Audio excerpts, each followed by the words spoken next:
We up? Yes. All right, I'd like to call this here April 11th meeting of the City Council of Charleston to order. Madam Clerk, would you please call the roll? Councilmember Gray, Councilmember Shealy, Councilmember Saccharin, Councilmember Mitchell, Councilmember Brady, Councilmember Gregory, Councilmember Waring, Councilmember Seekings, Councilmember Shade, Councilmember Bowden, Councilmember Appel, Councilmember Parker, Mayor Tecklenburg. Here, and note Councilmember Brady entering the room. And if y'all would like to join us, Councilmember Seekings is going to lead us in an invocation and pledge of allegiance. Thank you, Mr. Mayor. Bow our heads. Heavenly Father, bless us all and keep us under your wing. May your divinity shine on us all with your grace. Allow us to feel your presence as we set about in our duties, mindful of your humble guidance. Give us the wisdom to know when to listen and the fortitude to know when to speak. For those in need or feeling the effects of ill health, we pray for your gentle hand of relief and recovery. Let us strive all together and with your guidance to make this ours a better world. Amen. Amen. I pledge allegiance to the flag of the United States of America and to the republic for which it stands, one nation under God, indivisible, with liberty and justice for all.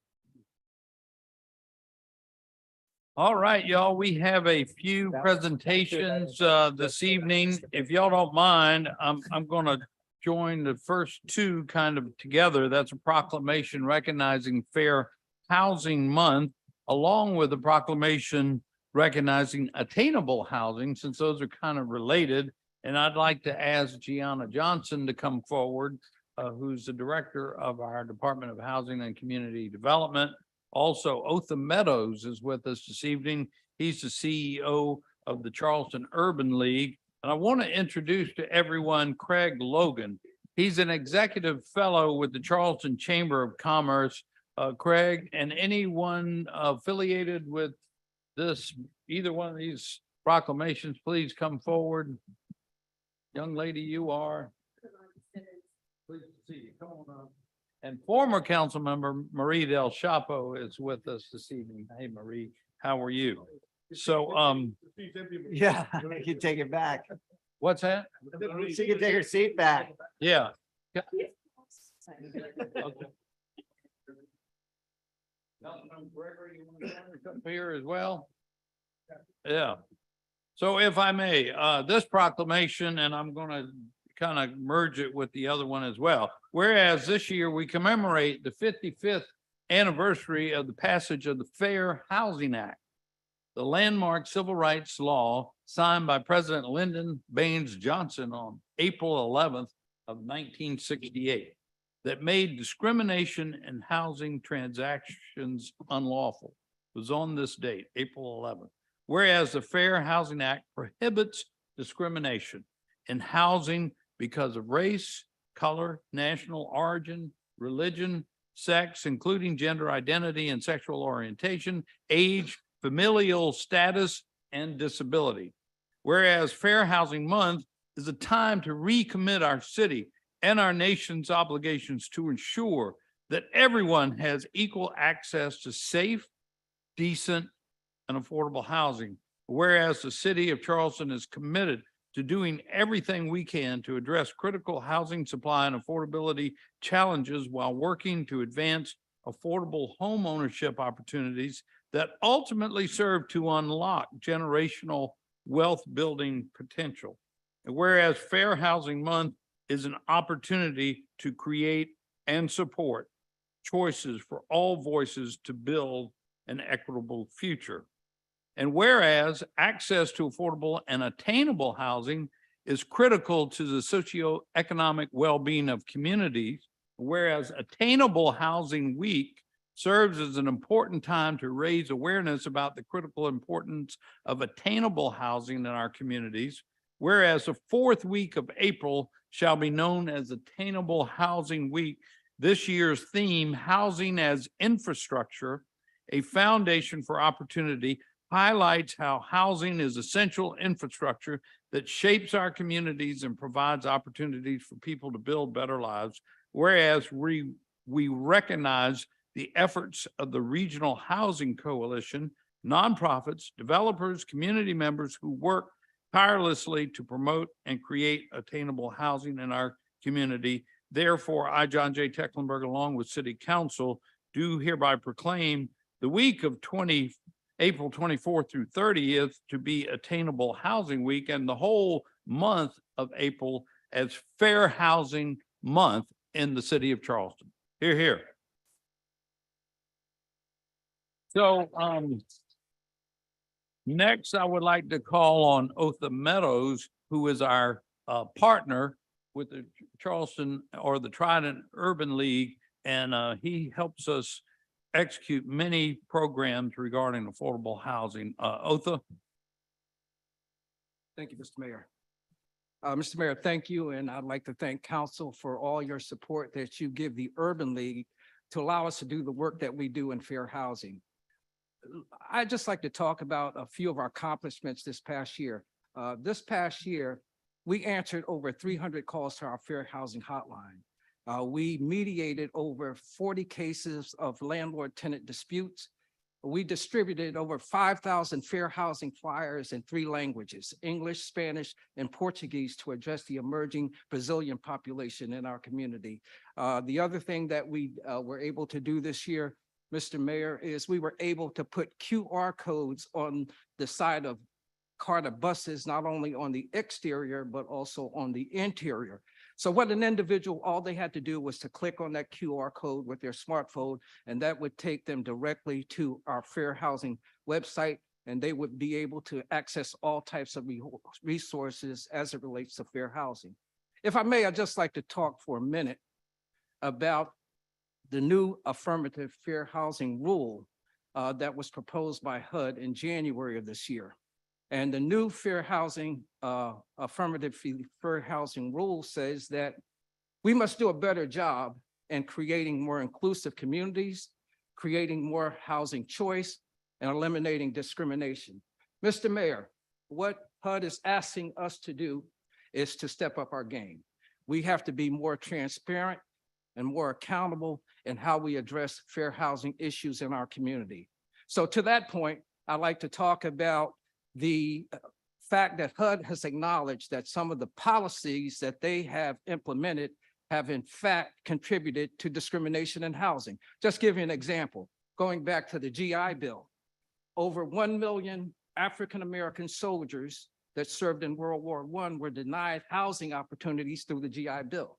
So what HUD is asking us to do is to step up our game and to come up with more progressive and more effective solutions to how we look at fair housing in this community. To that point, Gianna Shaw and Adrian have connected with me, and we are currently working on a docuseries on looking at and assessing what we've done previously in the area of fair housing and what we intend to do in the future.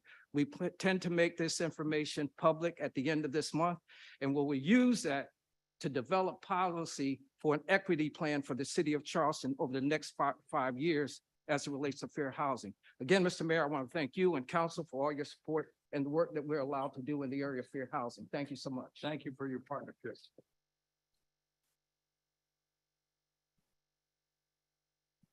So next, I'd like to introduce to everyone, if you haven't met, Craig Logan. He's with the Trident Chamber of Commerce. And I got to tell y'all, I feel like the city of Charleston for a long time has been pulling a lot of the weight for the topic of the cause of affordable housing in this region. And the thing we realize is it's not just one jurisdiction. It's the whole region. Everybody's got to buy and be a part of the solution. And so I want to thank Craig and the Chamber of Commerce for convening a regional group of all the jurisdictions, including business leaders, to help be a part of this solution. Craig? Thank you, Mayor. Thank you, Council. I just want to say thank you for the acknowledgement from the Charleston Metro Chamber of Commerce. We do realize that it is a regional perspective that we have to take to really tackle affordable and attainable housing here within our areas. I think one way of doing that is addressing the faults that we've had in the system, identifying those and then working to convene the region together to think about solutions and implementing solutions in our area. So happy to work alongside these groundbreakers in this work. And as we work with the Regional Housing Coalition to bring awareness to the region, a portion of that is education. People hear the words affordable housing, people hear the words workforce housing, and there are automatically negative connotations that come along with that. So what we're working to do is really convene the region together to think about how can we change the narrative behind that? What actions can we put in place to make that happen, and how can we do that as a region? So thank you for having us here. Thank you for this time, and looking forward to working together with it. Absolutely. Yes, sir. Gianna or anyone else, would y'all like to make a comment? If I could just share a brief experience I had just yesterday. I had a gentleman call my office, request a meeting, and I thought it was a little odd at first because his business, Kion, they are a manufacturer of forklifts. The business is on the other side of Somerville in Dorchester County. His name was Jonathan Dawley. He's the head of the plant here. They're looking to make a $52 million investment and literally triple the workforce making forklifts at a manufacturing plant. Why did he come down to talk to the mayor of Charleston when he was way out there in Somerville? To accentuate the point that we're at a point, y'all, with our region that unless we can provide more affordable housing, it limits our economic growth for this region. It's a limiting factor, isn't it? And the Chamber of Commerce has realized this. Providing good jobs for our region. He's ready to hire 500 new people at this manufacturing facility, and he can't find decent affordable housing. He's actually considering providing housing on the plant property. They own 80 acres there, and I encouraged him to do that and be a pilot test case for this region to have employers actually providing some affordable housing on their own property. So anyway, I just thought I would share that experience. It really is a team effort that we need for this whole region to solve this issue. Thank you all for being with us tonight.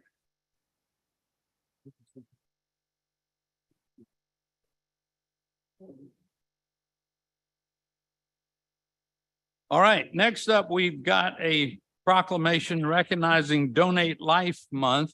And I'm going to invite Dave DeStefano. He's the president and CEO of We Are Sharing Hope, South Carolina, to the stage. And y'all, I share the proclamation first and then introduce Dave to you. Whereas one of the most meaningful gifts that a human being can bestow upon another is the gift of life through organ, eye, and tissue donation. Whereas more than 105,000 children and adults await life-saving transplants, of which more than 1,500 are here in South Carolina. In 2022, for the first time, 230 South Carolinians said yes to organ donation, transplanting 612 organs and saving the lives of 512 people awaiting a second chance at life. In 2022, 390 South Carolinians said yes to tissue donation, enhancing more than 48,000 American lives. An average of 20 people die each day waiting for an organ transplant. Every 10 minutes, another name is added to the national transplant waiting list. Whereas according to national research conducted by Donate Life America, more than 90% of Americans support donation, and more than 48% of South Carolinians, over 2.5 million residents, have said yes at the DMV. And if you do that, you pull out your driver's license and you see the little red heart on your driver's license. That means you're signed up for that. In case something would happen to you, they'd look and see if they could use your organs. Whereas the decision to become an organ donor can save up to 8 lives, and tissue donation enhance many more who depend for folks who depend on generosity of others to receive a second chance at life. Whereas every person should support this life-saving effort By learning more about organ, eye, and tissue donation, making their families aware of their decision and registering online at www.donatelifesc.org or when they receive or renew the South Carolina driver's license. Now, therefore, I, John J. Tecklenburg, Mayor of the City of Charleston, along with the City Council, do hereby proclaim the month of April as Donate Life Month here in Charleston. And so Dave heads up this organization. And have y'all been out to Henry Tecklenburg Drive and seen their new headquarters? We opened it, we cut the ribbon on it about 6 months, maybe a year ago. It is a beautiful building, West Ashley. It really is terrific. And the amount of work that they do there to save lives is just incredible. I'll give you Dave DeStefano. Thank you so much, Mayor. Thank you, Dave. Thank you, Mr. Mayor. Thank you, City Council. As he said, April is a very important time for us. It's a time for us to pause and recognize those donor heroes who've given the gift of life. And it's time to us to celebrate the lives that they've saved. The mayor was correct in that we have seen milestones of generosity in South Carolina over the last 4 or 5 years. And it speaks to the strength, the courage, and the character of the citizens of this great state. As the mayor said, we were able to save over 500 lives last year and facilitate 600 gifts, which is a milestone in the state. And we're very proud of the people and the work that the teams do to kind of bring that gift of life to those recipients who are waiting. 1,500 people are waiting in the state of South Carolina to receive their second chance, and we won't rest until all of them get that gift. And as the mayor said, we are very excited about the new space and welcome anyone who wants to come and give presentations about healthcare disparities in the state and try to educate our community on health needs and health issues throughout the state of South Carolina. So I thank you all very much for your time and attention and all the work that you do. Thank you, Dave.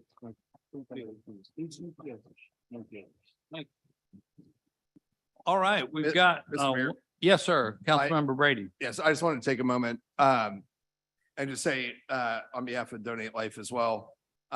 Yesterday was National Siblings Day, which was a bittersweet day for me because my sister passed away 11 months ago, last May, after having a catastrophic stroke due to complications from COVID. But when I arrived, she was living and going to school in Michigan. When I arrived there, folks from Donate Life Michigan had come in to talk to us that unbeknownst to us, she had opted into the organ donation program. And she was able to donate a liver and both of her kidneys and got to do the honor walk. And, you know, I thought I'd kept it together pretty good until one of the nurses had shouted out that Mary was a hero. And we always had a good sibling rivalry. I was the firstborn, so naturally, you know, they started with excellence. But you know, I said at her eulogy, you know, she'd kind of one up me there in the end, because I can't say that I saved 3 lives. No matter the actions that I take, I can't say that. I am an organ donor, and I hope that, you know, I'm able to do that and honor her memory as well. But I would encourage you, if you don't have that red heart on your driver's license, as Mayor Tecklenburg said, you know, please think about opting into that program, because I got to personally see what that did and what it means. And, you know, you're not only able to save a life, but through the loss that you may have, other people get to live as well and have a loved one return to them. So just wanted to say that, and thank you, Mr. Mayor. Thank you for that testimony. Appreciate it very much. So lastly, we have a proclamation recognizing International Dark Sky Week. This was requested by Councilmember Brady. So if you'd come forward along with some of the representatives of the International Dark Sky Association. I think Mr. Hoffman is with us, James Hoffman, Low Country Stargazers Club President, and Michael Harhold of the Audubon, South Carolina. If y'all with us, please come up and join us. For this proclamation. Oh, right. Good to see you. How are you? So, I think Mr. Hoffman, who's not with us, was a constituent of Councilmember Brady's. No, you were. Yeah, and brought this matter to our attention. So, thank you for being here a year or two later. I think we're making a little progress. Proclamation reads, whereas one of the most, I gave away the wrong proclamation. Did Dave leave? I should have given. There we go. Here, we'll swap with you. A little bit of comic relief. All right. Whereas the experience of standing beneath a starry night sky inspires feelings of wonder and awe and encourages a growing interest in science and nature, especially among young people and out of area visitors within the local communities. Whereas light pollution has scientifically established economic environmental consequences which result in significant impacts on the ecology and human health of all communities.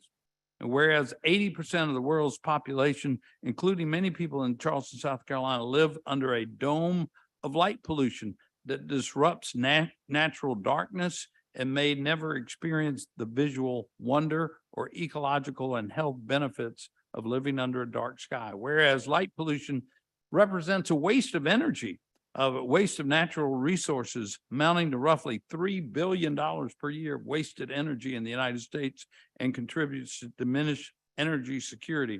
Whereas the International Dark Sky Association, headquartered in Tucson, Arizona, is the globally recognized authority on light pollution, has created International Dark Sky Week to raise awareness of light pollution and provide free education resources and solutions to the public to encourage the protection of and enjoyment of dark skies and responsible outdoor lighting. And whereas the Charleston Audubon and Natural History Society is the oldest organization of its kind in the country and seeks to support the creation of International Dark Sky Week to emphasize the importance of dark skies for bird migration, conservation, and safety, as we are in the Atlantic Flyway, a heavily used migratory path for hundreds of imperiled bird species. Now, therefore, I, John J. Tecklenburg, Mayor of the City of Charleston, hereby proclaim the week of April 15th through 22nd as International Dark Sky Week in the city of Charleston. So enjoy a dark sky. Now, I must compliment you for bringing this issue to our attention, and I must share that since that time, we have raised awareness about the issue, and currently in the city of Charleston, we are replacing all of our Cobra head street lamps to be LEDs to save energy, number one, but the light is focused more downward rather than up, around, and in all directions in the sky.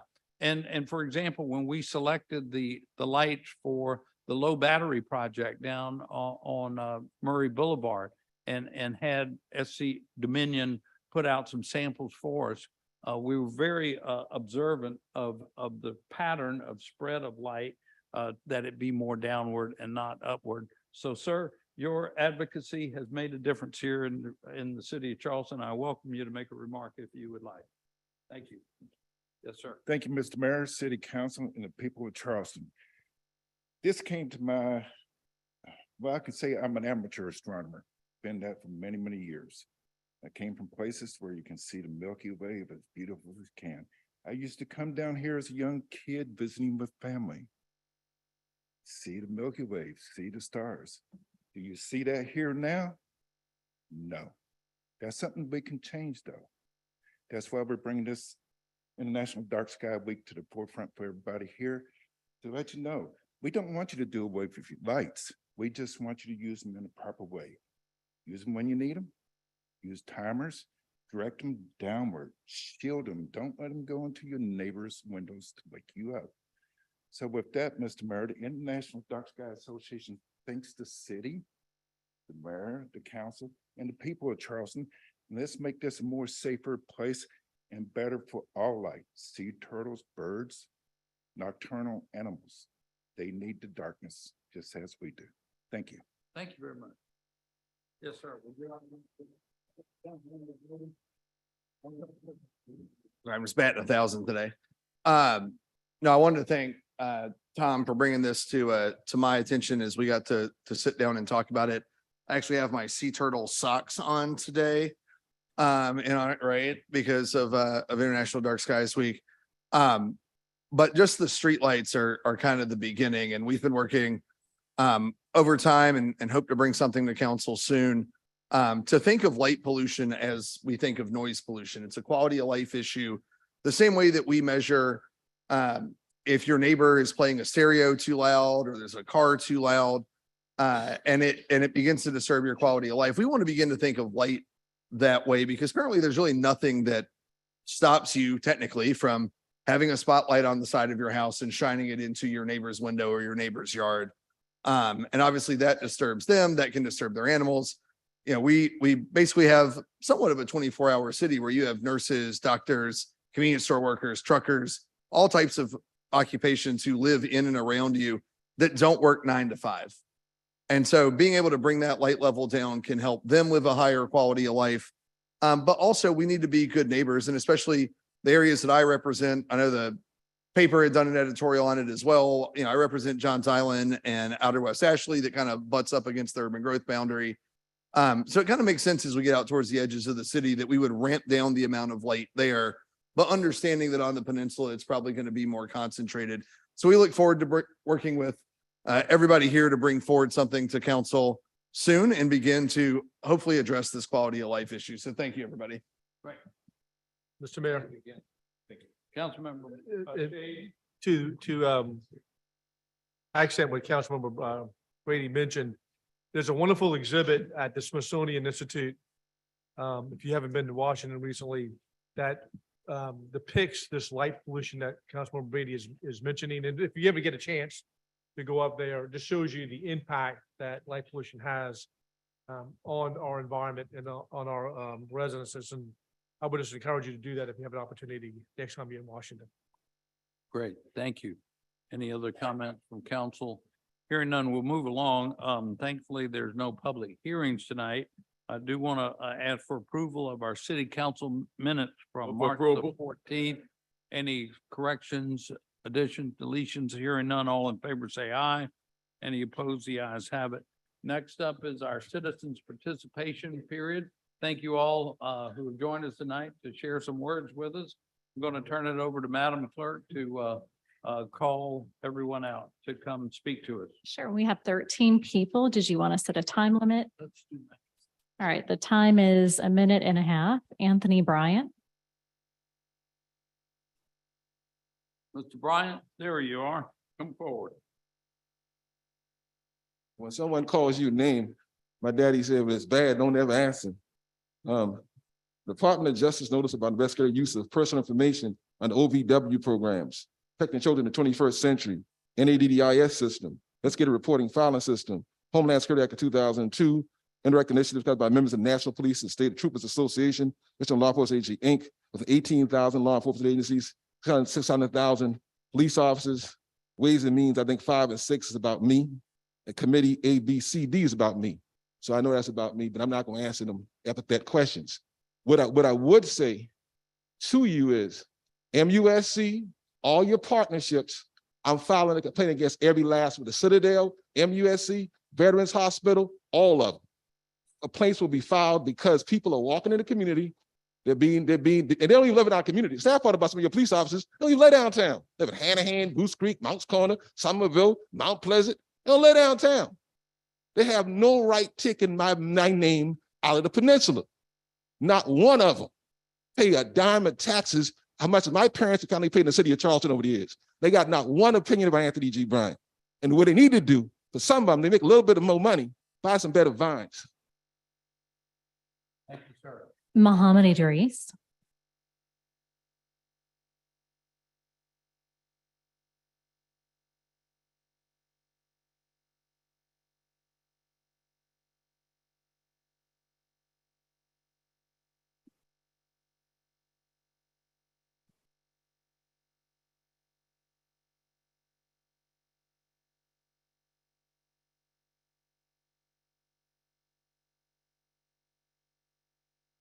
Evening.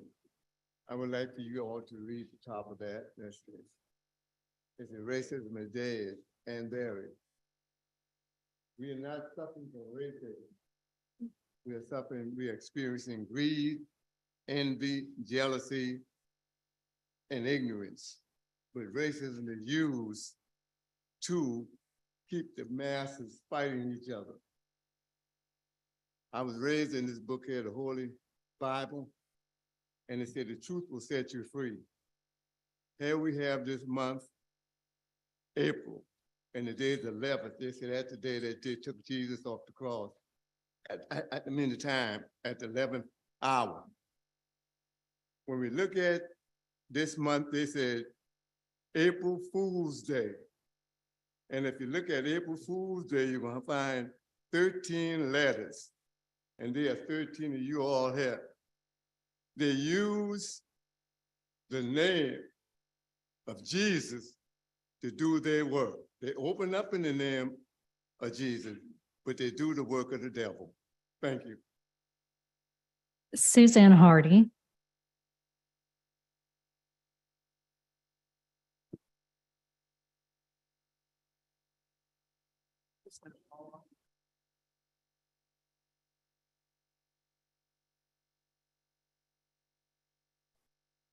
Yeah, better you than me. I had my highest heels on, but on March 20th, CAJM held its annual Nehemiah Action, where we asked public officials to commit to specific actions that will affect systemic changes in our community. Councilman Bowden and Waring and Chief Reynolds agreed to attend and respond to our requests regarding the racial bias audit. Both councilmen agreed to the following, and I want to make sure all of you are aware: to hold the police chief accountable to host a community meeting by the end of April in conjunction with CAJM to present the data and analysis pertaining to racial disparities, and to have that meeting like that twice a year. To participate in a stakeholders meeting convened by CAJM and other interested parties within the next 60 days to discuss how the community expects to engage with CPD. And to hold the chief and his CPD leadership accountable to participate in that stakeholders meeting. Thank you both for your leadership. Unfortunately, at the last minute, Chief Reynolds was unable to attend, but he had agreed in the two previous discussions that he could say yes to our request with a few minor wording changes. The agreements that he made parallel those by the councilman to host the community meeting. The addition is to work with CAJM pre and post meeting to make sure we build those meetings to be successful, and to participate in the stakeholders meeting. Yesterday's public safety meeting presentation was a good start in starting to share that information, particularly around data analysis, but public dialogue was not included. Time. Going forward, we desire to work in a way that builds both public safety and community trust. Thank you. Thank you. Betsy LaForce.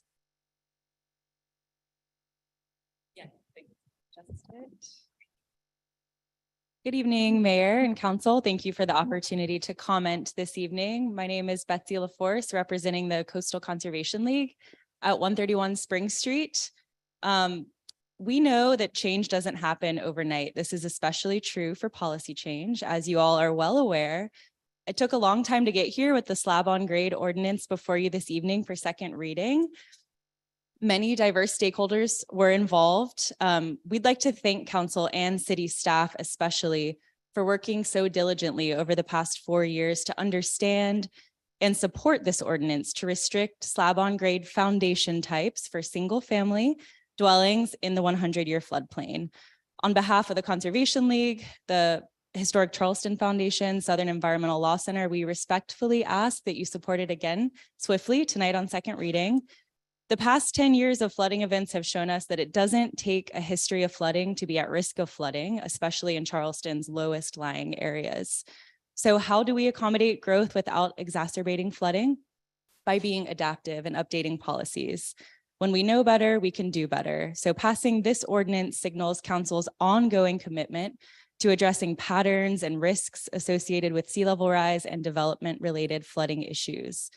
And importantly, as we know, this ordinance also complements the work council has put forth over the past 5 years, including the formal adoption of the Dutch dialogues, final report as guiding policy, approval of the new city stormwater, and all the many plans you all have spearheaded. So this is the perfect opportunity to complement that ongoing work and test this new policy so we can improve things moving forward. Thank you so much. Former Councilmember Jackson.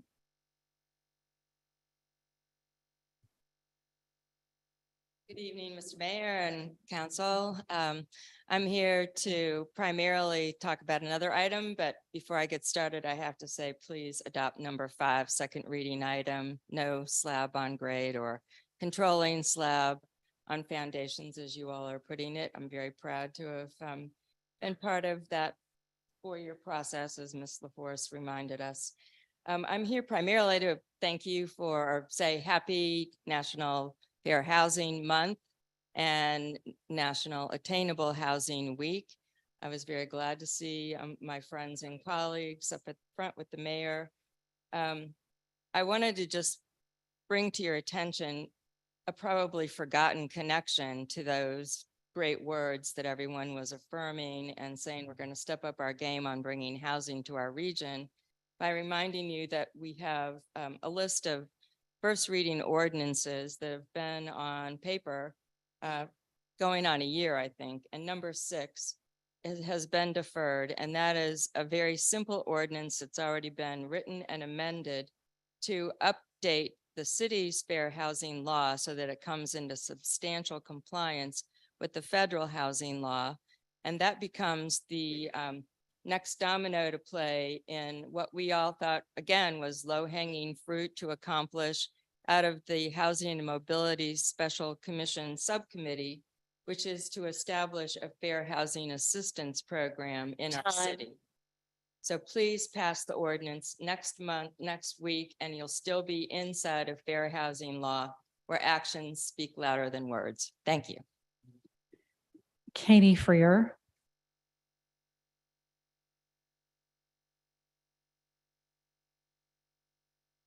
Good evening. Thank you for the opportunity to speak with you today.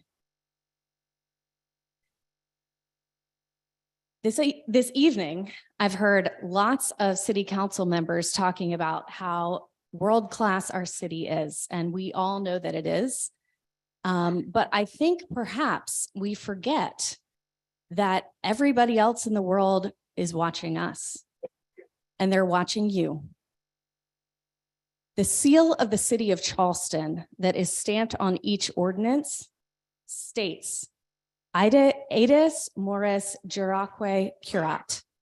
She guards her buildings, customs, and rights.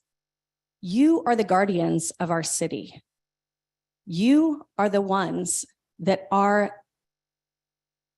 citizens expect to hold the line, to guard our city from what others coming in want to do.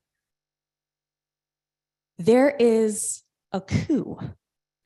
There are people coming in around our guard gates, and they are trying to ask for little change here and a little change there against the rules that you have already put in place. Our zoning ordinances in particular.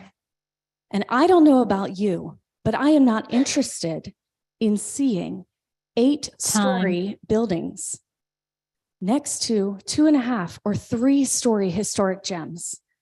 If you are, you should not be sitting on city council. Stand up for our city. That is what you are here for.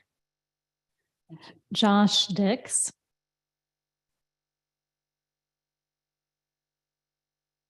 Josh Dix. I'm the Government Affairs Director for the Charleston Trident Association of Realtors.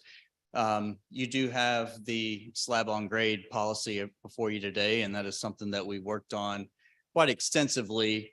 But with every policy, there's a negative consequence. And as we continue to build, as we continue to grow, we need some reliable policies in place. We've heard today about affordability, attainability, fair housing month. None of these things can be achieved with the current development approval process that we have in place.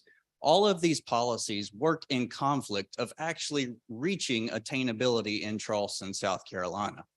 Whether we like it or not, growth is happening, and we can either plan for it or we can't. We either want a more resilient Charleston or we don't. We either want more affordability or we don't. But density is a conversation that we have to have.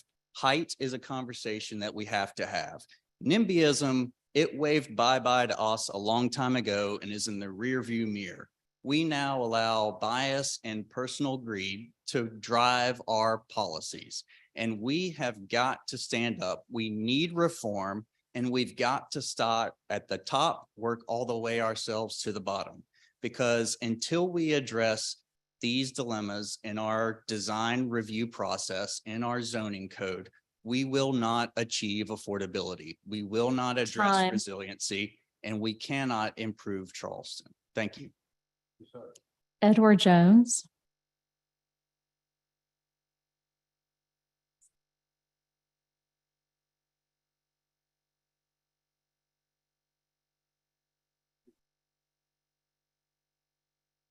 Hello. Good evening. My name is Edward Jones.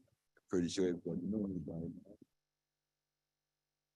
now. I come here today, this afternoon, because we have a serious problem, all right? And the serious problem is I giving everybody 2 pieces of paper. Please look at it.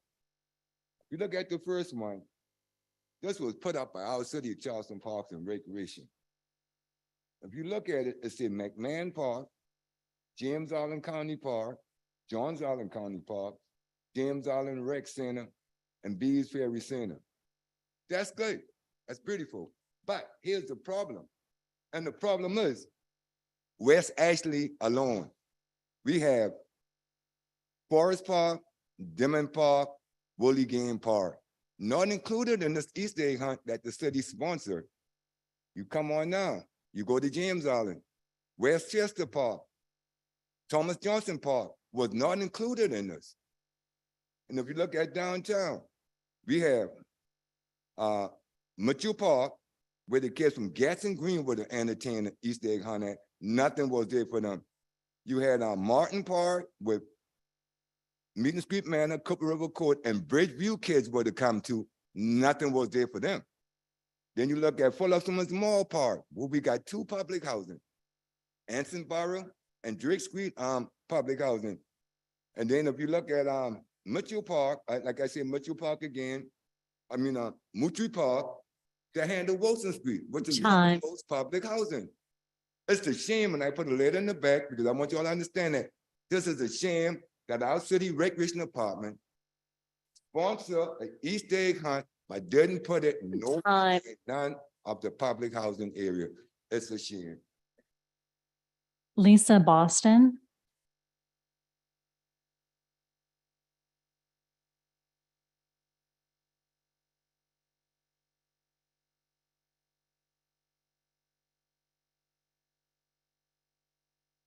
Good afternoon. I'm Lisa Boston. I'm with Mr. Edward Jones. I'm the one he bring the petition to, and I went around getting everybody to sign his petition. Karen White.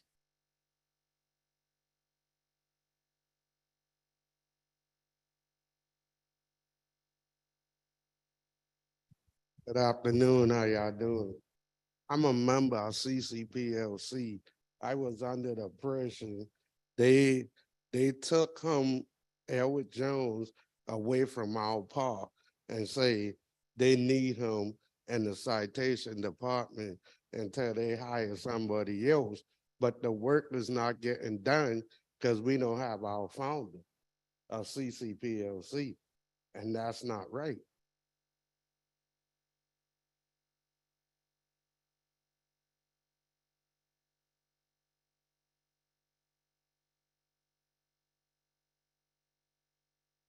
Tony Daniel.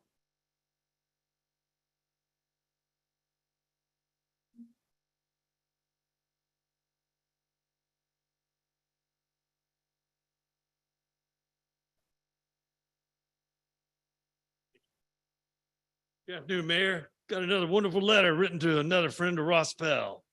April 8th, he's supposed to be helping my dad, but instead he's helping himself and his friends. Ross, thanks for reaching out. You're going to get a copy of this. Thanks for reaching out. He's going behind my back, promising my dad he's going to help him after all the traffic in the neighborhood has been jammed through my father's neighborhood, through my father's yard. And this is the response we get. So this is what his buddies have to say. My understanding was Fairway was blocked because of a major cut through that doesn't exist anymore, thanks to the opening of the connector.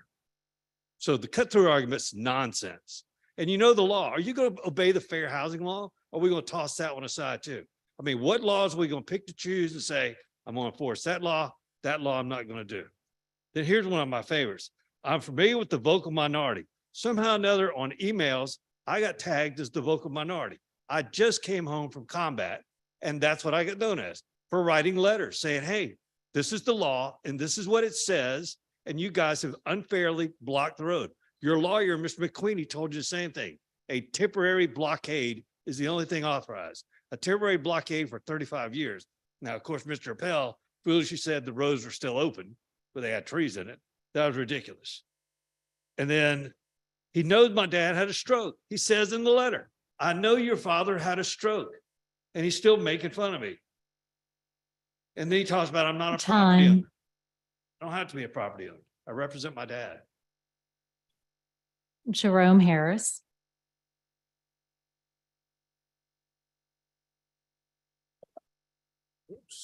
Mayor and council, good evening. In March, I believe it was our 13th meeting, there was an extended discussion about the racial bias assessment. Question was raised regarding the process. I'm pleased to report that the police department has agreed to co-host with CPAC, a meeting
Time.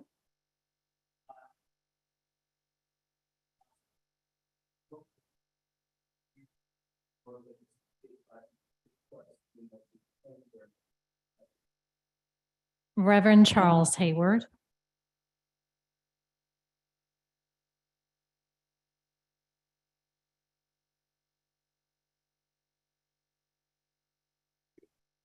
Highlighted in the CNA's final conclusion is the critical need for community engagement by the Charleston City Police Department.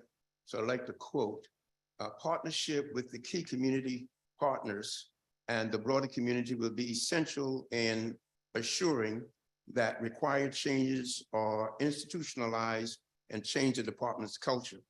The community's input and oversight of progress in implementing the recommendations will be crucial to its continued success.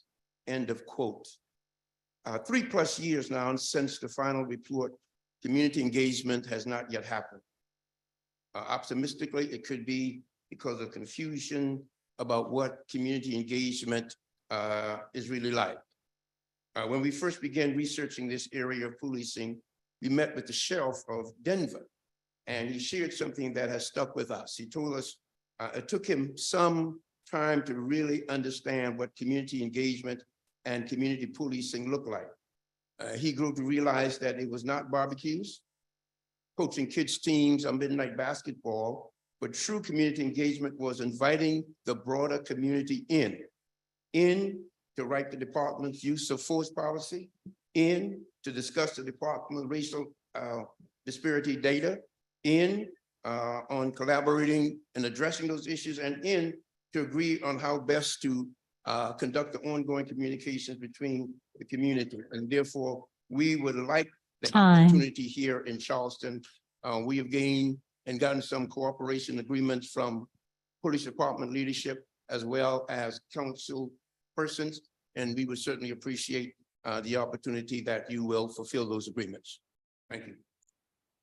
And those were all the speakers that we had. We did receive some comments. This is just a summary of the comments received by citizens who have not already spoken.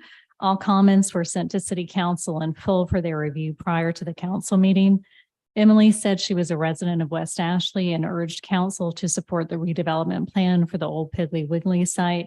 They did not need another gas station or storage unit. The staff, council, and developers had put much thought into what the needs were, and it would be great to enjoy an evening that didn't require going downtown. Sam Spence said the Preservation Society reiterated its opposition to the rezoning at 155 Meeting Street. The rezoning would permit up to 7 stories across several properties, as well as the right to gain an 8-story from the BAR. The new 8-story building would be built just 18 feet from the rear of 3-story buildings along King Street, dwarfing the historic streetscape. They have a very serious concern that repeated approval of height deviations is changing the character and human scale of the city, and those are all the comments we received.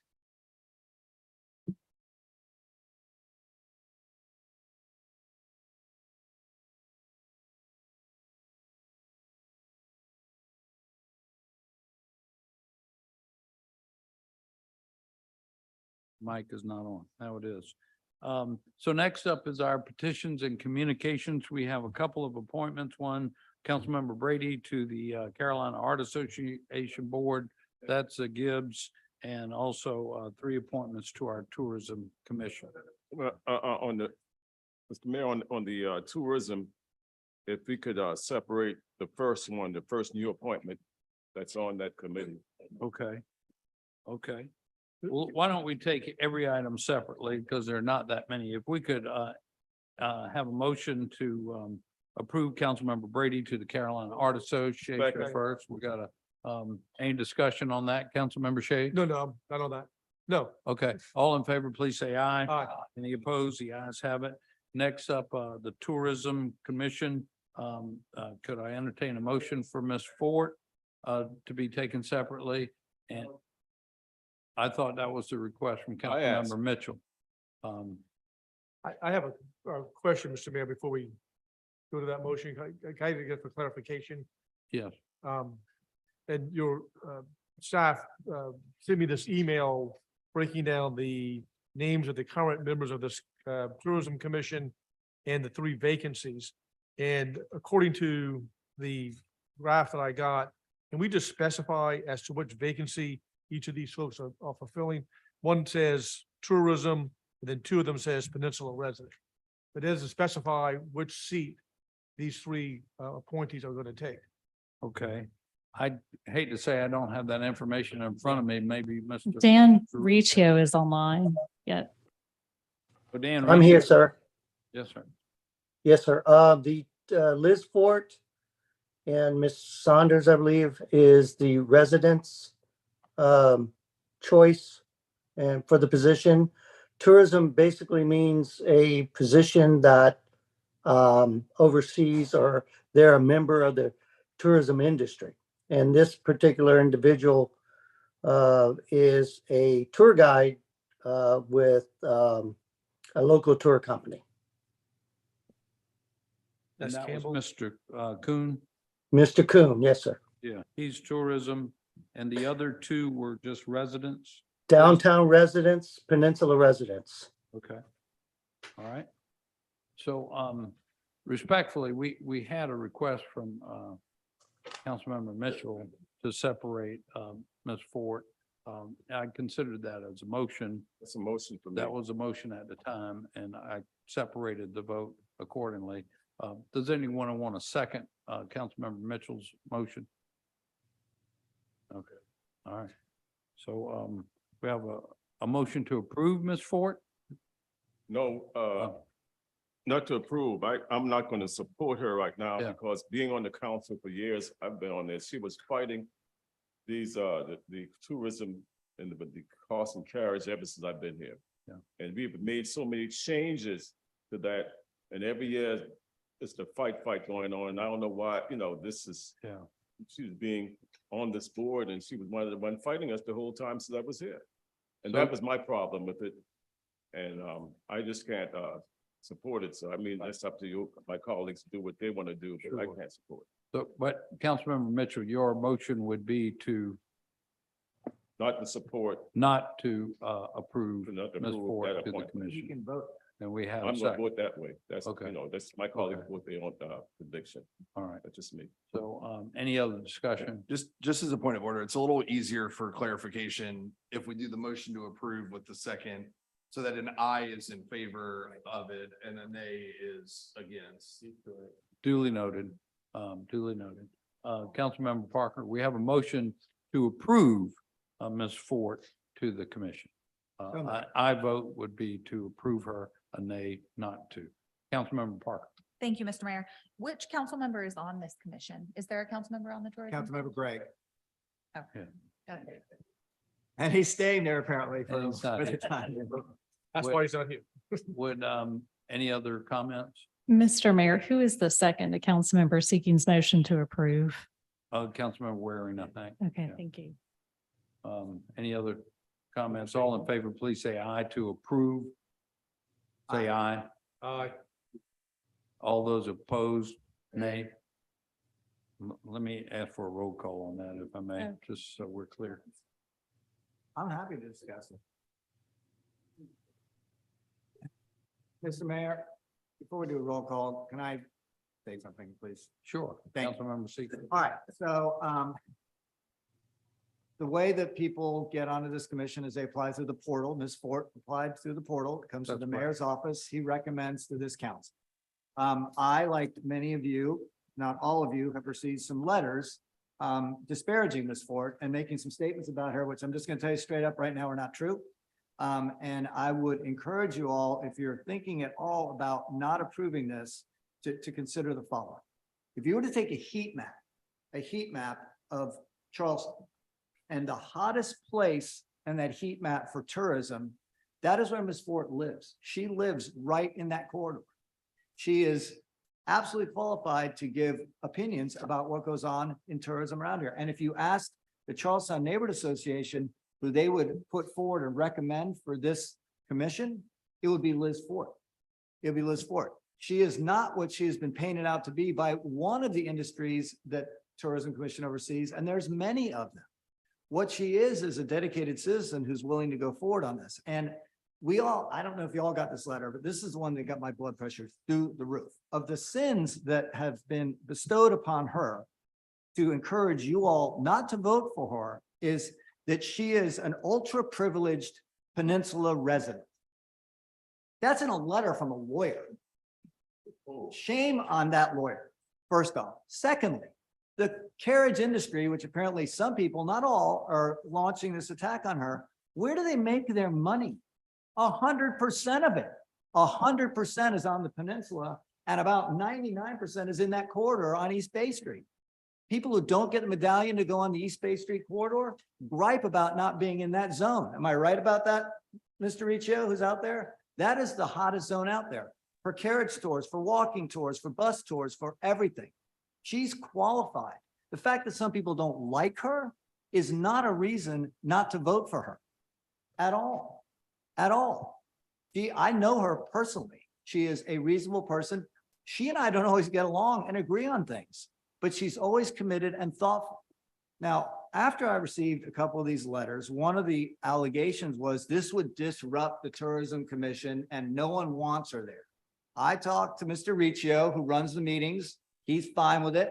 Nod yes, say something. Thank you. Yes. Yes, Thank you, sir. thank you very much. Pretend like Yes, you're sir. live.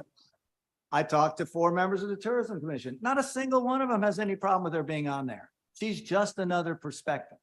She's qualified, she's dedicated, she needs to be on that commission. There is no reason to vote her off. And if for some reason she or anybody else goes off the rails on any committee or commission, we can bring that up and deal with it.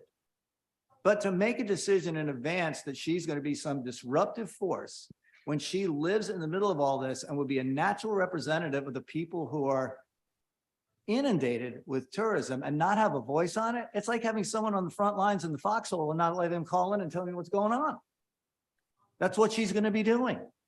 And then making recommendations. And by the way, there are what, 11 members of the Tourism Commission that make recommendations. They're not a policy-making board. They're not like the Planning Commission or the BAR.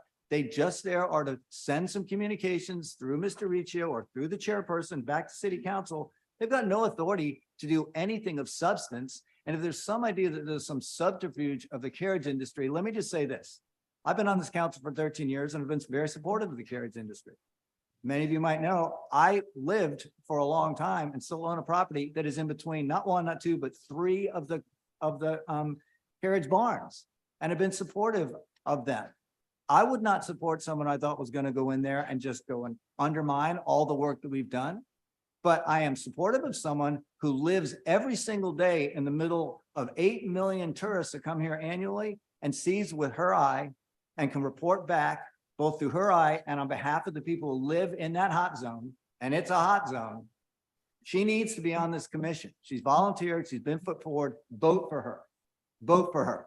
Don't leave this out. If this becomes a standard, that we get a couple of letters accusing someone of being an overprivileged peninsula resident, my goodness.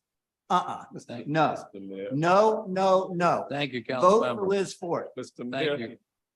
Councilmember Mitchell. Mr. Mayor, that's my option and my opinion. Yes, sir. So, people don't have to preach on what I say. You vote your own conviction. That's what I'm saying. So you don't have to go through all these changes and ramification and all that. That's my position on it. Thank you, Thank sir. you very much. Please call the roll. Mr. Mayor, Councilmember Shea. I'll hopefully be done with this, but I got the same letters that we all got. I talked to Councilmember Seekings about this woman and find out, what was the uproar of all this. And I asked for this information from your office concerning this makeup of the tourism committee, and I just want to make this statement very clear. We have a bunch of these boards and a bunch of these commissions, and I've been railing against what sometimes I think a packing of these boards and commissions. What's really critical and important that these commissions have is diversity. And a little bit of controversy is okay with some of these boards and commissions, quite frankly, because you want to get a different viewpoint from different citizens of what's going on. In my district, I have owners of the carriage industry, and I've been besieged by the letters from them concerning this. I'm going to take Councilmember Seekings at his observation as to the qualifications of this woman. If she's somewhat controversial, that's okay. But I think that it's critically important that these boards and commissions from citizens do represent a diverse cross-section of our community. That's why I've been very particular in making sure what slots they fill in to make sure that we're following those rules and regulations. So I'm going to support her based on Councilmember Seekings' representation to me about who she is and what she represents. Mr. Mayor, I called for the question because I'm not running for dog catcher. So let's move on. Let's move on and vote and get it over with. Madam Clerk. All right, council Roll members. call vote, please. Council members Gregg, Shealy, and Saccharin are absent. Councilmember Mitchell. Councilmember Brady. Nay. Councilmember Gregory. That was an aye. All right. Councilmember Waring. Councilmember Seekings. Councilmember Shade. Councilmember Bowden. Councilmember Appel. Councilmember Parker. Mayor Tecklenburg. Aye. The motion carries. So we have two other appointees, Andrew Kuhn, Dana Campbell. We got a motion to approve. Any conversation? All in favor, please say aye. Any opposed? The ayes have it. Next, I would ask council to please note a letter you have on your desk from our planning department. They do plan to come to the Community Development Committee and to the Human Affairs Committee regarding our board member appointments to the BAR. However, they have made a respectful request that we go ahead at our next meeting, at least appoint one alternate member to the BAR large, because there is a question of having enough members in place to be able to conduct business until we can have our full review. And then without objection, we'll bring that forward to you at our next meeting. And I would like to call on Mr. Summerfield in addition, to make a request to you about yet another citizen committee that we're forming that we need every council member to make an appointment to. Mr. Summerfield? Thank you, Mr. Mayor. Members of council, my apologies. There was supposed to be a second memo in addition to this one that I was going to put on your desk today. So I'll just verbally announce it and then I will send it to each of your email. Starting next week, we will have our consultants in town to kick off the official start of the zoning code rewrite. As a part of that, we would like to establish a citizens advisory committee for that effort. And as a part of that, I'm requesting that each member of council submit someone that they would like to participate on that committee as a part of our citizens advisory group. In addition to the citizen advisory group, which will include members that have been recommended by each council member, we will also have other advocacy groups and organizations. We will also have a technical advisory committee that will have folks from like the Home Builders Association, Trident Realtors, some of the more technical boards and associations groups, as well as various city staff participation on that technical advisory committee to help guide our consulting team and our staff members working on that project as we begin to draft what the new zoning code for the city of Charleston would look like. And I just wanted to put that out there because we are moving forward very fast with that. And I apologize that that memo did not make your desk this afternoon. You'll get it out to them later this week. I will look to the city clerk. We are not trying to make that a quorum type of committee. Yes, and we appreciate that excitement. We appreciate your excitement on that. Next, I'd like to call on legal department regarding approval of a tri-party intergovernmental agreement with the County Board of Elections. Thank you, Mayor, members of council. So you all should have gotten an email last week with a copy of this with a memo explaining what this is. But just to briefly recap, this is memorializing the arrangement we already have in place between the County Election Commission and our Municipal Election Commission. It spells out the rights and responsibilities of each party. It's a year term with one automatic renewal, subject to 120 days notice for termination. So we would recommend that you approve this. And they're also doing this with every other municipality, basically papering the relationship between each one for future elections. Any discussion? Councilmember Just a Seekey. quick question. When we went through redistricting, we had the representative from the county here.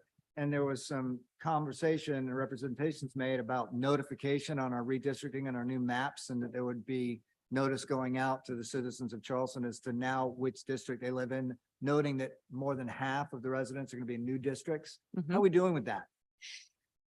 On the website, southcarolinavotes.gov, the new maps are listed. I do believe it's also on the City of Charleston website. The new districts are noted. I did speak with Isaac Kramer today. If we want the postcards to go out physically to all the new residents that would be affected by the redistricting, we need to let them know because it's a cost of about $30,000 to get done. Absolutely. Okay. I mean, yes. We just saved that money on the asphalt at the Riverland Terrace boat landing. Actually. Beautiful. I will let him know tonight. Any other I think we questions? do need to give our citizens notice of what voting district they're going to be in. And sooner rather than later. Yeah. Absolutely. Yeah. Do you know what district you're in? Councilmember Gregory? Yeah, and Mr. Mayor, in addition to that, okay, when this has happened before, I sent letters to my old, explain the difference, and to anyone that was added to my district. And I use our administrative money to do it. So it's doable. Okay. Tips for the. Just some tips. Otherwise, folks will be going to the poll, okay, to the wrong place to vote. I still have people trying to vote for me in my old district. And that's a long time ago. For me. And they're angry when they can't. Right. All right. Just, but you really have to give them as much information as you can about the changes. Otherwise, it's gonna be mass confusion. Understood. All right, Okay. we're good. Thank you for that approval. Next up is an update on the city's. Huh? We did vote on that, did we not? Yeah. We approved it before you asked the question about the notice. Yeah. If there's any doubt of the matter, all in favor, please say aye. Aye. Any opposed? The ayes have it. I think we did, but that's fine. Next is an update on our city's flooding and sea level rise strategy. I give you none other than Dale Morris, the Senior Policy Advisor. He's our Chief Resilience Officer. Dale?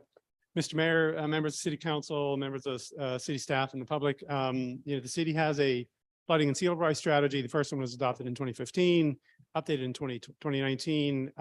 One of the great things about the city of Charleston, this is applies to all the decisions you have made and the investments you've made, is the city is doing a lot, has done a lot, and will continue to do a lot.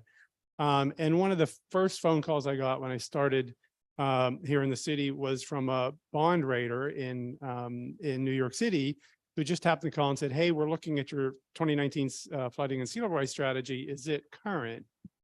And we looked at it and we passed it to Amy because she's the boss, Amy Wharton. She's the boss on those kind of questions. And the flooding and sea level rise strategy needed to be updated. So we went through a long process. The strategy, the 2019 strategy is a very good strategy, but you are, again, constantly updating policies and updating plans, and Matt is implementing projects.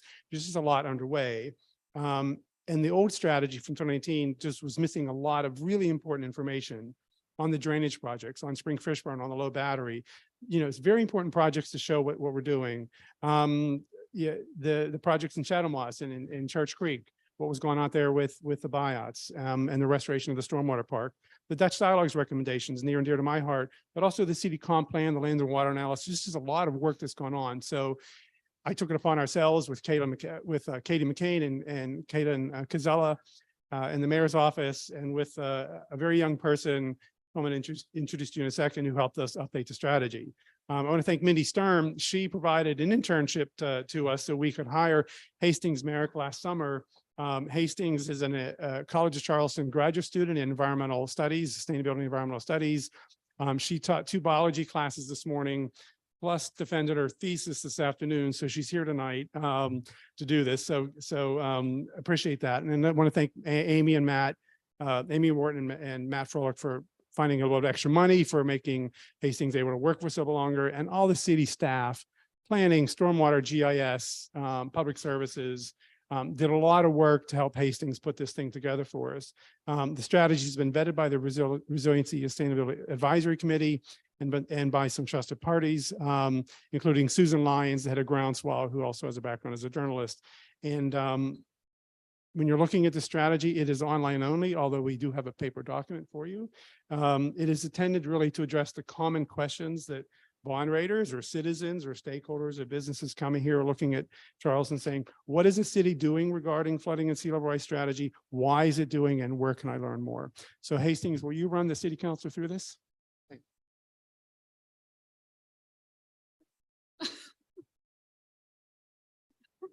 Thank you. Let's see. Cool. That sounds good. So, hi, everyone. I'm Hastings. And I was brought on really for 3 key tasks. The first being update the sea level rise strategy with the latest science. The biggest change being that 14 inches sea level rise by 2050. And that was from NOAA's interim projection from March 2022. This is also the amount of sea level rise that the city is going to assume over the next 25 years for the comprehensive water plan that's currently under development. Next was to collate numerous city documents and web pages from GIS, stormwater, and planning departments that explain our flood challenges we have and also what we're doing about them. And lastly, to develop story maps that follow the 2019 strategy and contain more comprehensive information in an attractive, dynamic, and easily updated format so that citizens, businesses, stakeholders, and others can see what we are doing. And we also hope that this can help city council members communicate with their constituents. So Kaylin is downstairs on Zoom, working through this. So first, we're going to talk about how you actually navigate this. So to navigate the story map, we have key topics that are under the white bar.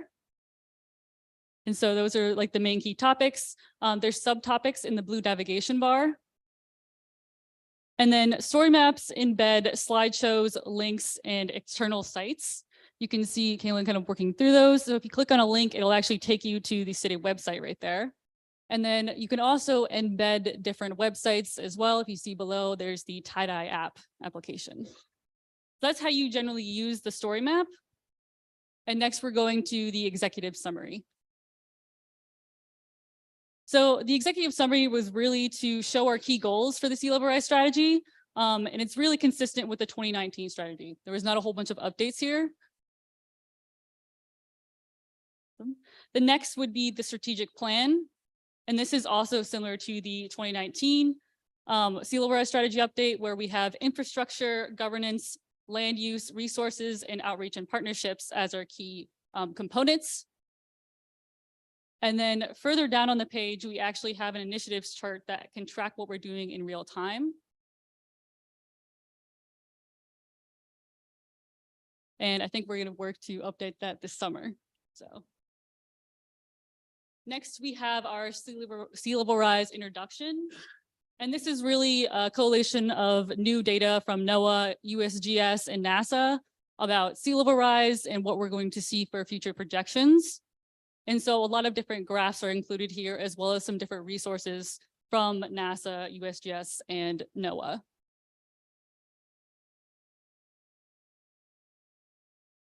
In addition, on the intro story map, we have a collection and centralization of a number of already existing GIS sites and different information that can be found. So you can see there's technical reports, there's different graphs. That one's from NASA.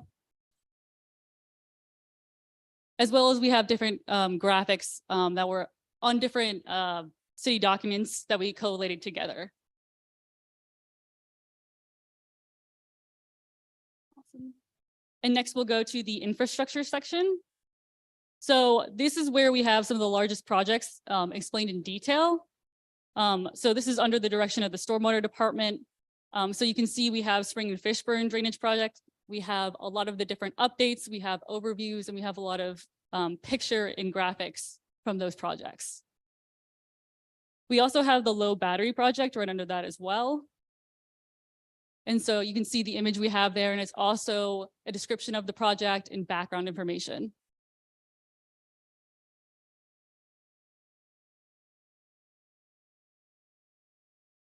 Our intention is to add a summary list of the other stormwater projects to this. And so this will include a lot of the more minor projects that City Council funds as well. Next, we'll go to the land use and planning story map. So this includes the 2021 City Comprehensive Plan. And you can see we actually include links to that city plan, and we have different graphics that were taken from the city plan as well. In addition, we also have the land and water analysis and a lot of the graphics that they offer. This is to give a better understanding of some of these documents, so it can break it down so users will be able to find information quickly. And we also have information on Rosemont Resilience Plan and the Johns Island Restoration Plan.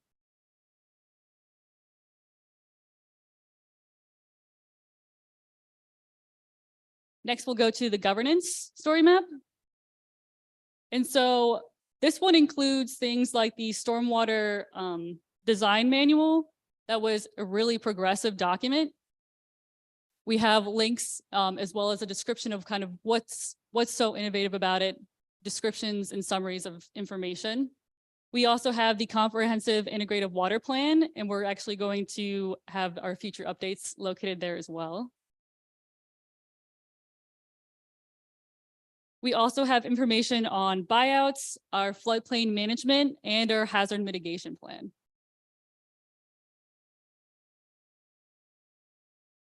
Next, we'll go to the resources story map. And this story map is really about bringing together all the different tools, resources, and information that we have around the city as well as outside the city with our partnerships.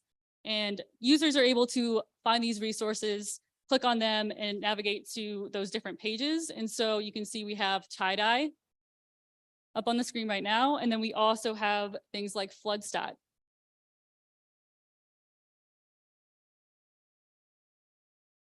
Next, we'll navigate to our outreach and partnerships story map, and I'll give it back to Dale to talk about that. Thank you, Hastings. So you can see here, if we would print this document, it'd be about over 100 pages. There's just a lot of work that has been done by city staff and others to explain what we're doing, explain why we're doing it, and to showcase to the world all the things that we're doing. So this is a very important document. It's also collated for you all to share, to send to your constituents. So we do have a one-pager for you all. We will send to you. It does have a QR code on it. You can embed the QR code in your presentations, which I will start doing next week. And everyone that you show can then come to this story map, and you can look at it on an iPad or a tablet or an iPhone, or go to a website. So this is a really important document. And the last section we have up here, again, following the 2019 strategy, is outreach and partnerships. So we need local, regional, national stakeholders and partners. We have a number of those working with us. I'm in constant contact with those folks. The mayor is. We just have a lot of friends helping us. Preservation Society, to the Natural Resources Defense Council, the Conference of Mayors, to many more. So this is really important. But I want to sort of wrap up this sort of summary of the Sea Level Rise strategy for you. Is, you know, one of the best partners we have here locally is the College of Charleston. They're a tremendous asset to us. They bring all kinds of really smart students here, young adults, to learn, to create knowledge, to create services for us and become members of the community. Hastings came last summer to work with us and for us, and she created this document. And this is a living document. We can update it on the fly. If you all pass something tonight on Slab on Grade, we can update it tomorrow. So it is constant and current, and people can see it, you know, almost in real time. It's a beautiful, attractive document, a lot of graphics in it, so it's accessible and it isn't just a Bible. So that's our strategy, and we're sort of proud of it, and I hope you are too. And let's give Hastings a big applause for what she did. Thank you.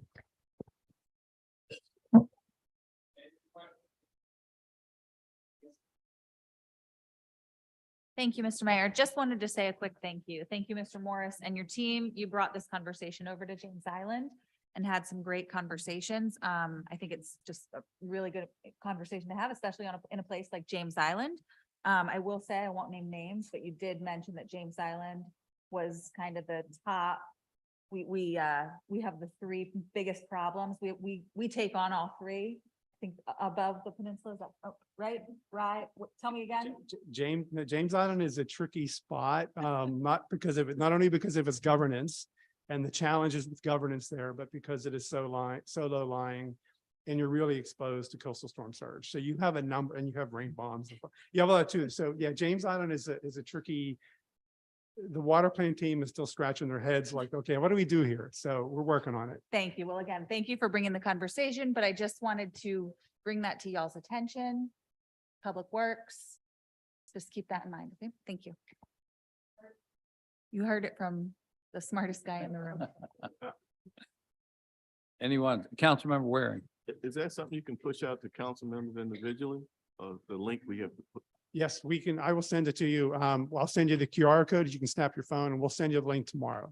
Okay. It's available through a normal standard website link, but it runs in the ArcGIS program, which makes it more attractive and not so heavy for your computer to snap through. So there's a technical reason why we chose the storyboard, but it navigates like a website, but it runs under a different system. So if we want to send it to others, what would you recommend? We'll send you the link, and you can send them the link, or you can send them the QR code. Good deal. I'll send them both to you all tomorrow. Thank you. Any further questions? I can't thank you all enough. Hastings, you've done a beautiful job. Thank you so much. A terrific effort, and Dale as well. And I would ask for council's approval, but in essence, you all have approved all these things. This is just putting all this information of things that we've been working together on for the last number of years into one resource, into one place where you can not only see what we've done and doing and have passed already, But as Dale mentioned, you know, rather than print something and then next week it's out of date, we have it digitally now to where it can be easily updated. It's a living, a breathing document, if you will, albeit virtually. So thank you all for this amazing resource. Good work. Mr. Mayor, I'm just curious, did anybody saw the article that was in the Guardian about Charleston? We'll do that.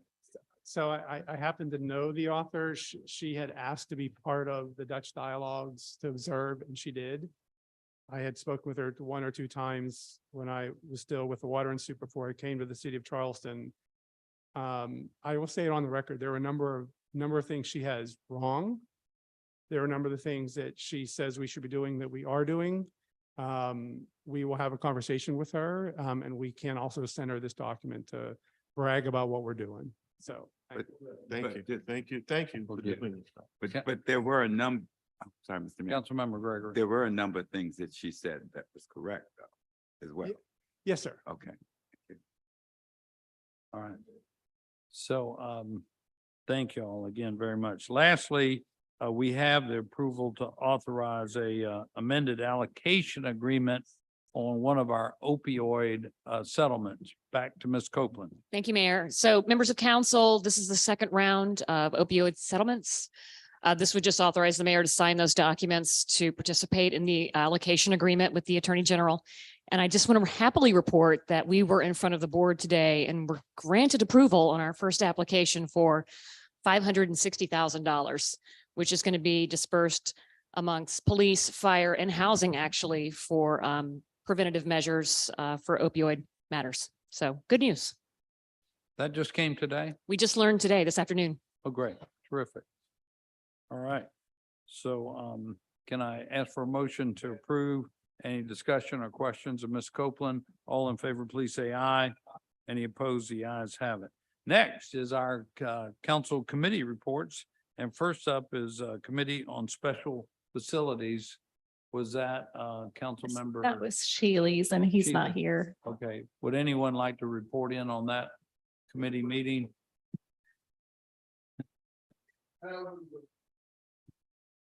I think they mainly just had updates on the city's special facilities, no actions required. Right. No action required on that.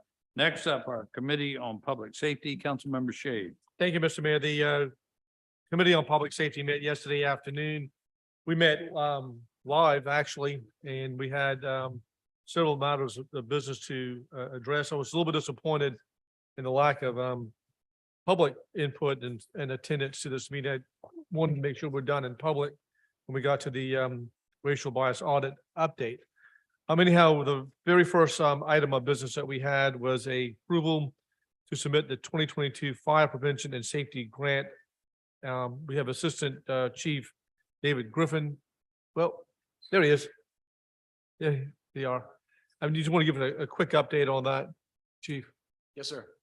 So this is our document through 2026. It gives us the roadmap for where we want to be. So we focused on 3 specific strategies, which is operational excellence, organizational resilience, and also community engagement. For us to be able to do that, we had to do a SWOT analysis, which is strengths, weaknesses, opportunities, and threats. So from there, we created a Safer Charleston is our vision statement, with our mission statement being excellent people providing exceptional service. We think if we can focus on that for the next 4 years, we can create a Safer Charleston. So we, the committee voted to approve the strategy after the fact, and that we are going to have more of a dedicated public safety committee meeting to go into the details of this a little bit more deeper. So yes, sir. Thank you for that update, Chief. Appreciate it. The other items of business that we approved an application for the U.S. Conference of Mayors for $100,000. Actually, it's something the mayor mentioned that he had come across. This money will help us to gather data analysis related to the police department's racial bias audit and give us a design in the public dashboard. There's no match for this. This is just a grant application only, but we have also approved that as well. We also approved a MOU for the department with the Greenville County Sheriff's Office. And as we took up in the Ways and Means Committee, as adjusted, police approval of a continuation application for elder advocate, and we adjusted the numbers on that just slightly. So items 3, 4, 5, 6, I move for approval. Any discussion or questions? All in favor? Oh, Councilmember Parker. Thank you, Mr. Mayor. And thank you, Mr. Chairman. If we do not receive the grant on item A, can we please discuss during, next year's budget season if this is not, because I don't believe this is in our That's- current budget season. So if we do not get this grant, could we please keep that up for discussion to make sure we try and fund that? Yep. Okay. Yes, ma'am. The next item was that we received a racial bias audit and data update. We had Dr. Jill Edison present with Chief Reynolds, Chief Walker, and Captain Bruder.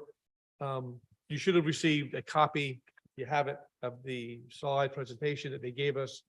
If you did not receive it, I'll make sure you all get a copy of it. So we went through where we are with this audit. A couple of key points I just want to bring to everyone's attention. We had this discussion about benchmarking, and benchmarking is a way to sort of gauge where we are with this audit and how we compare ourselves with prior years. This is sort of a tool to understand how we sort of stack up on things with stops, interactions with the public. We also talked about traffic stops, use of force, and things of that nature. So there's a lot of good interesting statistics in here. One of the key points that they brought it out is there is a disparity by gender and by race as to that type of interaction. But that necessarily does not mean that the disparity equals bias in and of itself. So this is an ongoing process that we're working with. As you know, we also approved funds to hire a third-party outside auditor to gauge where we are with all of this. I can get into more details if you want me to get into more details, but that's a really quick summary of what we're able to accomplish over about an hour's time dealing with this update. Thank you. And Jill is NDC Oh, Deputy. Oh, there you Chief are. I Walker. didn't see you back over there, Jill. You want to They're give us a here little, for the meeting, just in case anybody had any particular you questions. were hiding for back them. there. I didn't see you. Yeah. Yes. Thank- Good evening, everyone. Yes, hopefully you can hear me okay. Yes, we did provide an update. This is a starting point in a long process that we hope to continue to engage you all in the community in terms of looking at our data in relation to several points of interest that the audit found. We have better data now because of the audit, and so we're happy to start digging into them and being able to try to tease out patterns that might be affecting some of the disparity and doing what we can, what's within the power of the police department to address them. And so we're looking forward to having more to say on this, but this is just the start of an engaged conversation that we hope to be able to have, once in a while with you all and to keep the public informed. Terrific. Any questions?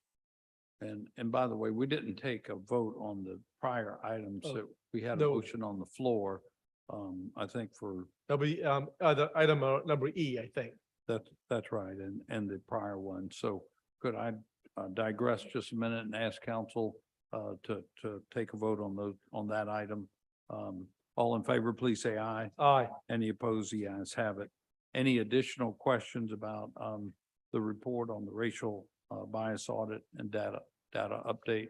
A lot more ongoing and to come. I just want to say, I'm very happy you on board.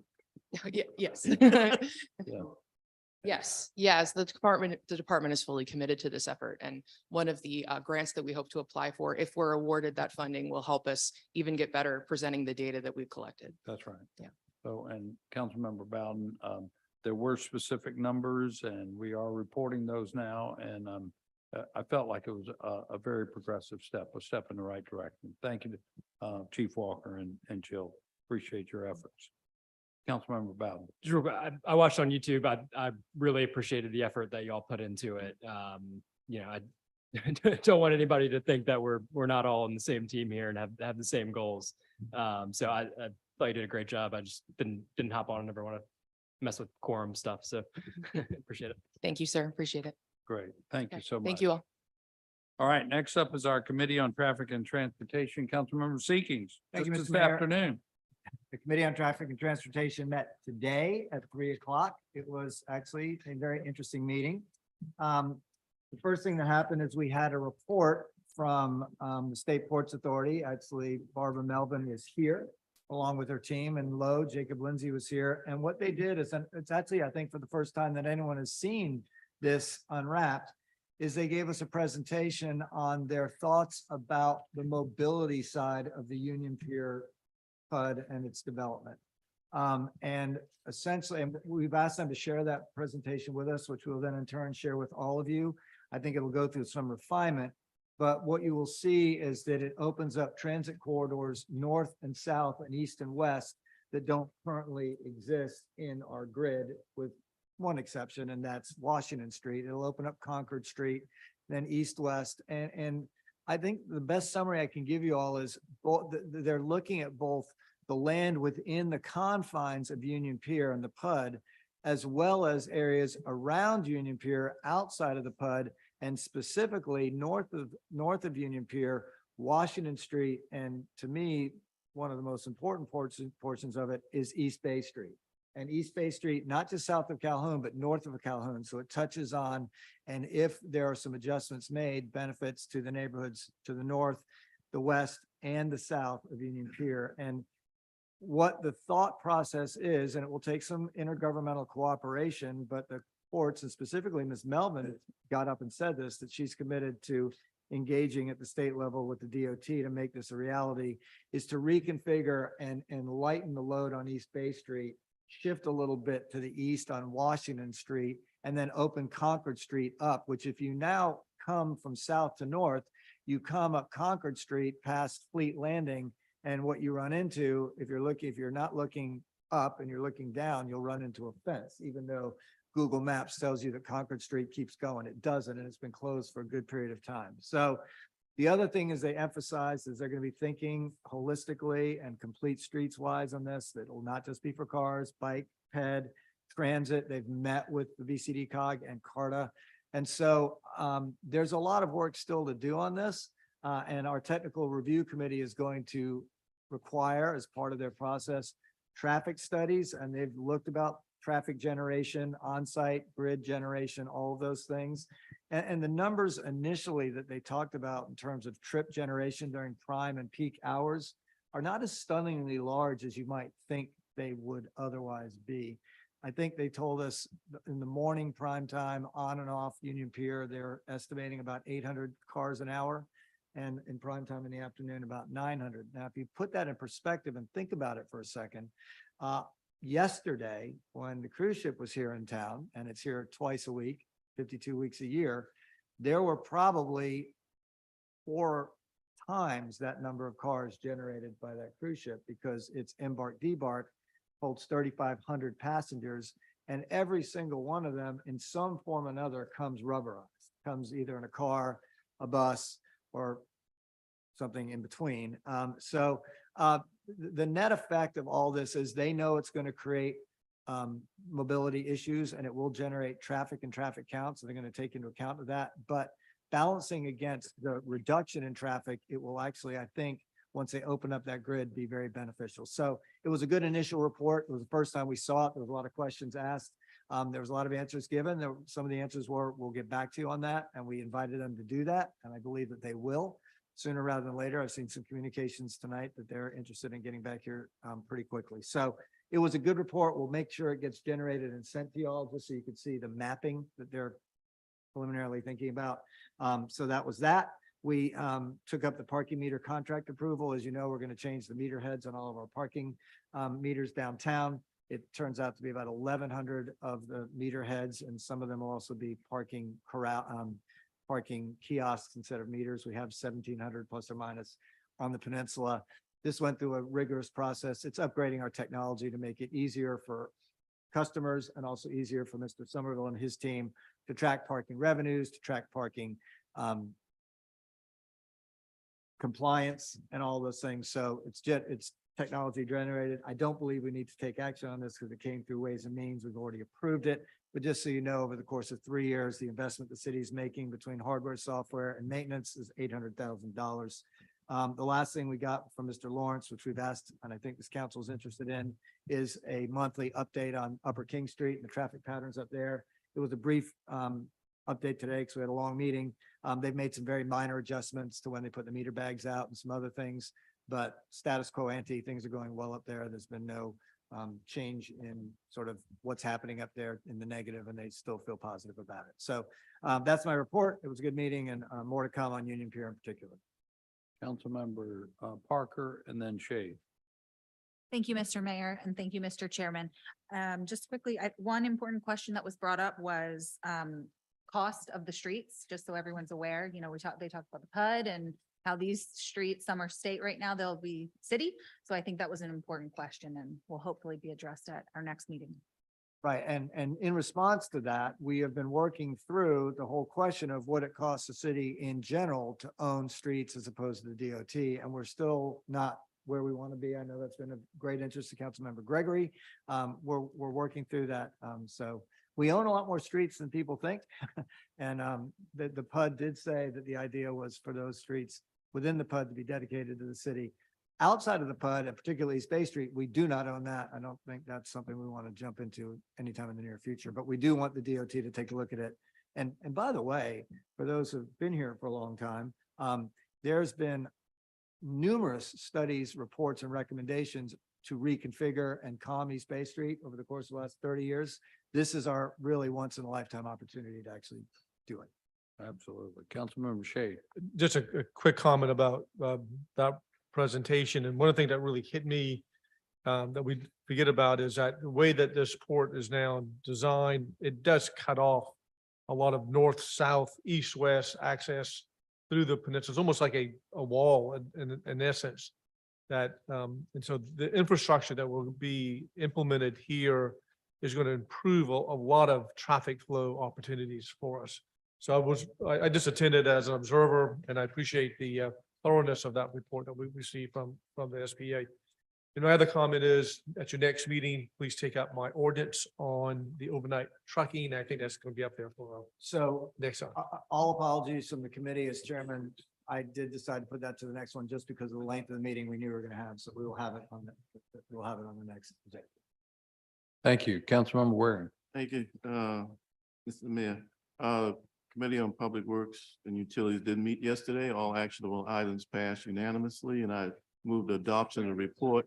Before the vote, I'd like Mr. Fountain to come to the microphone so you can explain a piece of work that I know Councilman Brady's actually been working on, a wonderful grant that was awarded for Barberry Woods that experiences, tremendous flooding. So we don't have all the money, but we have some going that way. And if you would please touch on the check valve that was put in at Washington and Union Pier, Washington Street and Union Pier, and the cost effectiveness of that and the collaboration that was involved with that. Yeah, thank you, Councilor. So I'll start with the Union Pier discussion.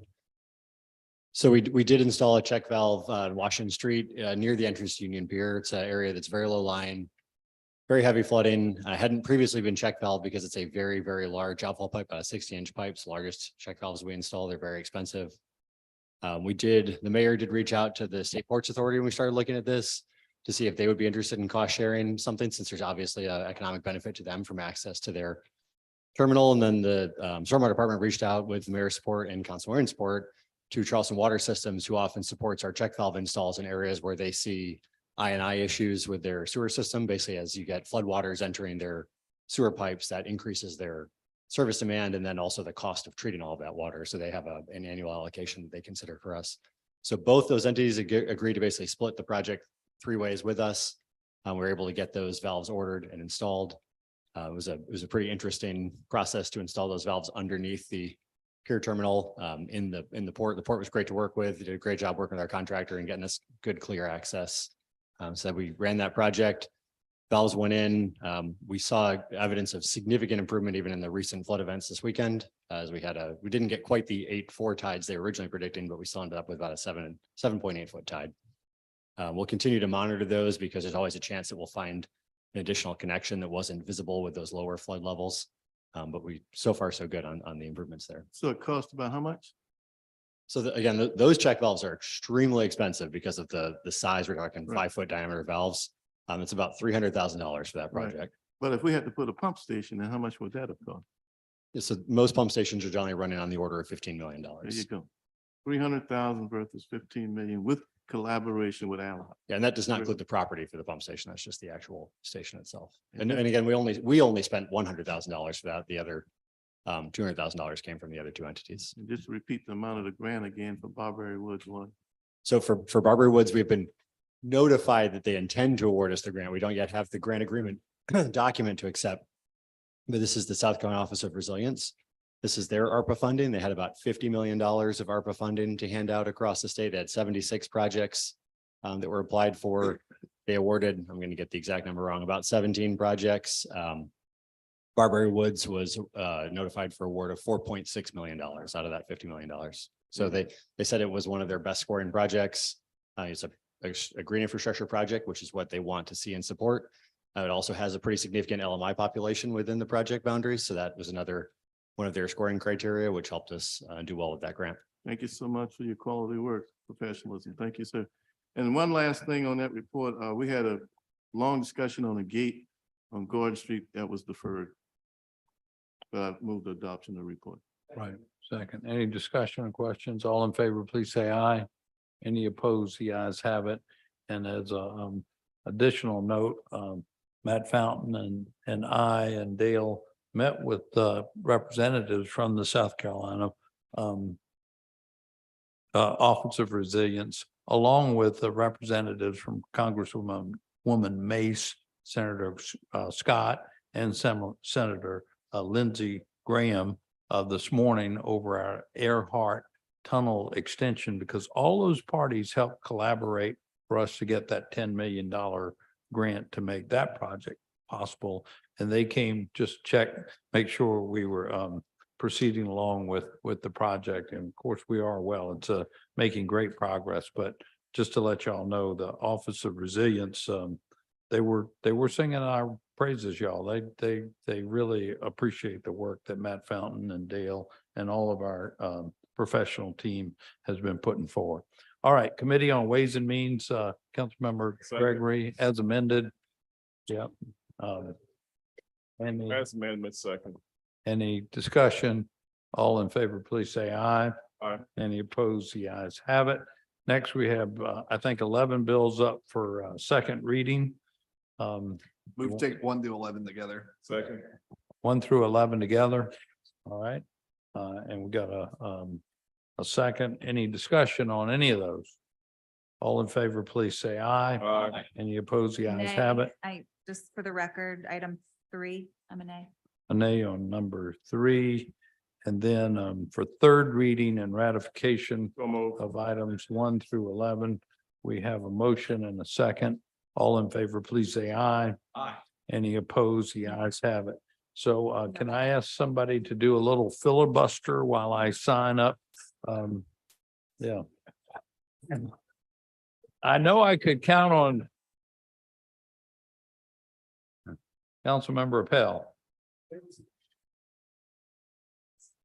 There's an extremely interesting South Carolina Supreme Court case that came out last Wednesday. It's an inverse condemnation case involving the city of Folly Beach.